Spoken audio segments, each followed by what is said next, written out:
देखो आवर साड़ी को लोग चल रहा था, उसमें बताया जा रहा था और आकार बताए थे।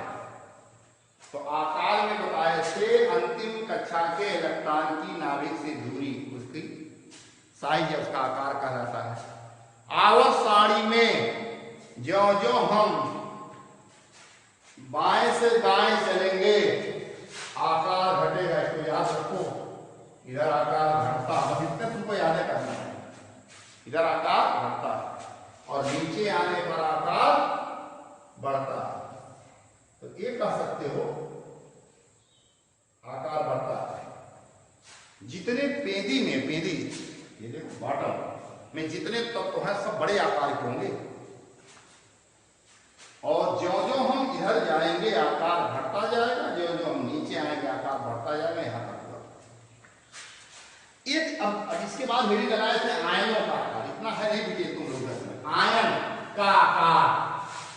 जरा इसको आयन को पता है, इलेक्ट्रॉन कोई परमाणु इलेक्ट्रॉन त्याग दे, ग्रहण कर ले, इलेक्ट्रॉन ग्रहण कर ले तो क्या आ जाएगा? ऋण आयन। त्यागने पर धन आयन और ग्रहण करने पर ऋण आयन। ये मेन परमाणु है जिसको जनक परमाणु या पैरेंट एटम कहते हैं। जनक परमाणु, इलेक्ट्रॉन ग्रहण किया ऋण आयन बना, इलेक्ट्रॉन त्यागा धनायन बना। इसका आकार मान लो ये बस, तो इसका आकार इतना, इसका आकार इतना। पर आप नियम बना लिया तुमने। क्या आकार नियम बनाया? ऋण आयन का आकार अपने जनक परमाणु से बड़ा होता है जिससे उनकी उत्पत्ति होती है, और धन आयन का आकार अपने जनक परमाणु से छोटा होता है। तो ऋण आयन का आकार बड़ा और धन। अब आगे इतनी तुम्हारे हाई स्कूल इतना नहीं है, ये इंटर में चीजें भी इतनी साफ नहीं है, लेकिन वहां का लगता है कि ये नहीं समझ पा रहा है, तुम समझ ले जा रहे हो। इसका उत्तर अब आगे तुम दे सकते हो अगर ऐसे लिख दिया जाए, ऐसे समझिए ना। ज्यों ज्यों भी बढ़ा क्यों तो आकार और बढ़ा। अगर हम यहां ऐसे कर दें और छोटा हो जाएगा। ज्यों ज्यों धन बढ़ेगा त्यों त्यों आकार घटेगा, और ज्यों ज्यों ऋणावेश बढ़ेगा त्यों त्यों का आकार बढ़ेगा। तो नई लाइन से क्या लिखेंगे? ऋण आयन का आकार अपने जनक परमाणु से बड़ा, जबकि धन आयन का आकार अपने जनक परमाणु से छोटा होता है। ज्यों ज्यों ऋणावेशों की संख्या बढ़ती जाती है, ज्यों ज्यों ऋणावेशों की संख्या बढ़ती जाती है त्यों त्यों आकार बढ़ता जाता है, और ज्यों ज्यों ऋणावेशों की संख्या, धनावेशों की संख्या बढ़ती जाती है त्यों आकार घटता जाता है। ये घटना आकार का बढ़ना इस परमाणु के आयन के ऊपर निर्भर करता है। आवेश तो तुमको सिर्फ क्यों होता कैसे, इस पर बहुत डिटेल यही नहीं कर लेंगे, कुछ कक्षा 12 में इसको पढ़ाते हैं, वहां भी बहुत साफ नए लोगों को होता, लेकिन हम बताते हैं। तुम्हारा सिर्फ इतना जानना था कि जनक परमाणु बीचों बीच, ऋण आयन उससे बड़ा, धन आयन उससे छोटा, बढ़ेगा आकार बढ़ेगा, ज्यों ज्यों धन बढ़ेगा आकार घटेगा। तो आयन संबंधित ये चीजें हो गई। अब ये तुम्हारे हाई स्कूल में और है 2-3 चीजें। पहला है आयनन विभव, दूसरा आकार के बाद आयनन विभव, ये सब इंटर में था, हाई स्कूल में दे दिए। आयनन विभव, आयनाइजेशन पोटेंशियल, आयनन विभव, आयनन विभव।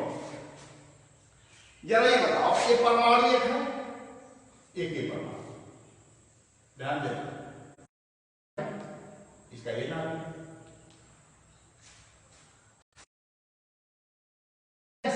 जुड़ा है, यहां कोई बाहरी इलेक्ट्रॉन है, इससे जुड़ा है। सोच के बताना है किस पर इलेक्ट्रॉन का प्रभाव, किस पर नाभिक का इलेक्ट्रॉन पे प्रभाव अधिक है।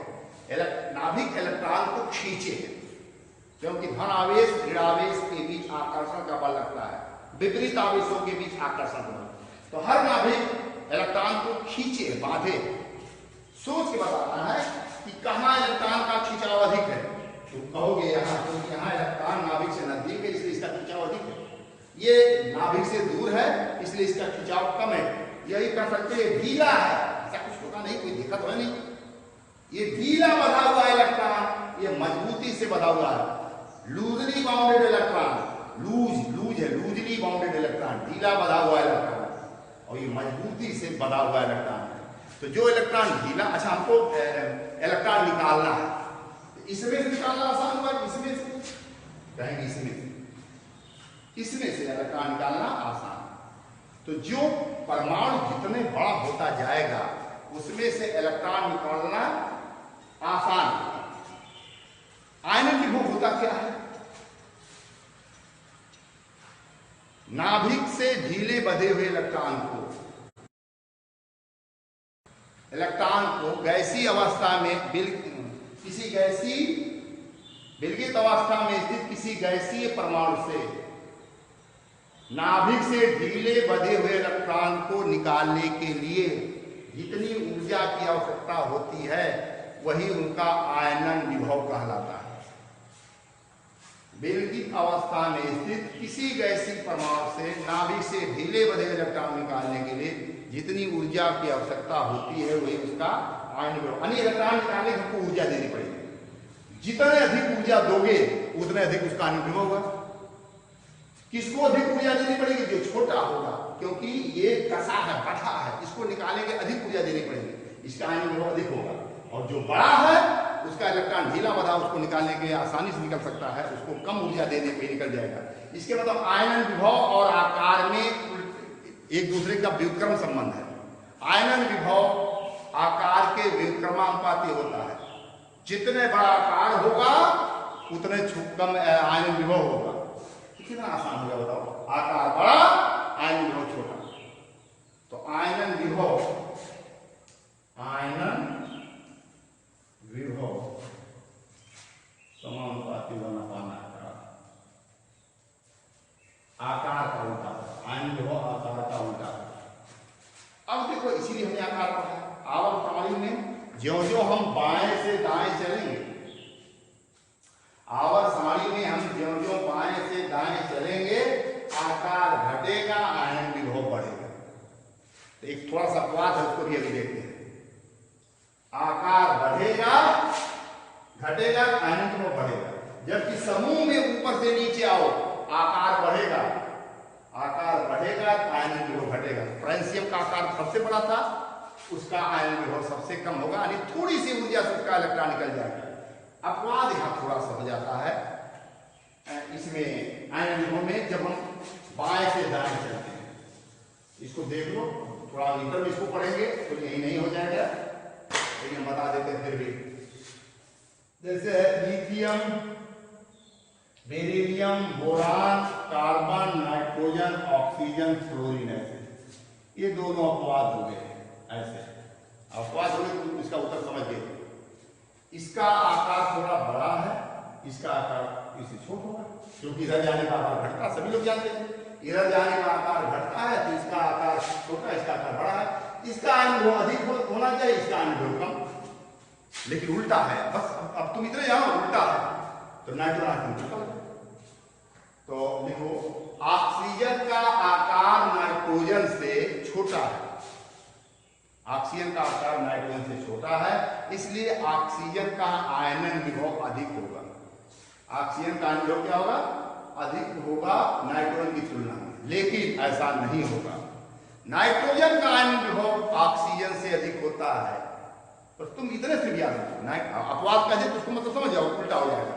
नाइट्रोजन का आयनन विभव ऑक्सीजन से अधिक होता है, यद्यपि नाइट्रोजन का आकार ऑक्सीजन से बड़ा है, फिर भी ये है। तो उस चीज को यहां नहीं बताना चाह रहे हैं, बहुत समय लग जाएगा। इंटरनेट सिर्फ तुम्हारा इतना ही स्तर था कि नाइट्रोजन और ऑक्सीजन में होना किसका कहोगे, तो ऑक्सीजन का होता किसका है? नाइट्रोजन का। ये अपवाद था, इसको देख लिए। तो आयनन विभव ऊर्जा का मात्रक होता है, आयनन विभव ऊर्जा है, इसका मात्रक जूल अथवा इलेक्ट्रॉन वोल्ट होगा। विभव शब्द लगा, विभव से कंफ्यूजन न करना कि वोल्ट हो जाएगा, ऊर्जा एनर्जी है, इसका मात्रक इलेक्ट्रॉन वोल्ट या जूल होगा। तो आयनन विभव फिर से देखिए, किसी गैसीय अवस्था में, विलगित अवस्था में से किसी गैसीय परमाणु से नाभिक से ढीले बंधे हुए इलेक्ट्रॉन को निकालने के लिए जितनी ऊर्जा की आवश्यकता होती है वही उसका आयनन विभव कहलाता है। तो जो जितना बड़ा आकार का होगा उसका अनुभव उतना कम होगा। जो जितना छोटा आकार का होगा उसका अनुभव उतना ही अधिक होगा। तो इसमें तुमने देख दिया ऑक्सीजन का।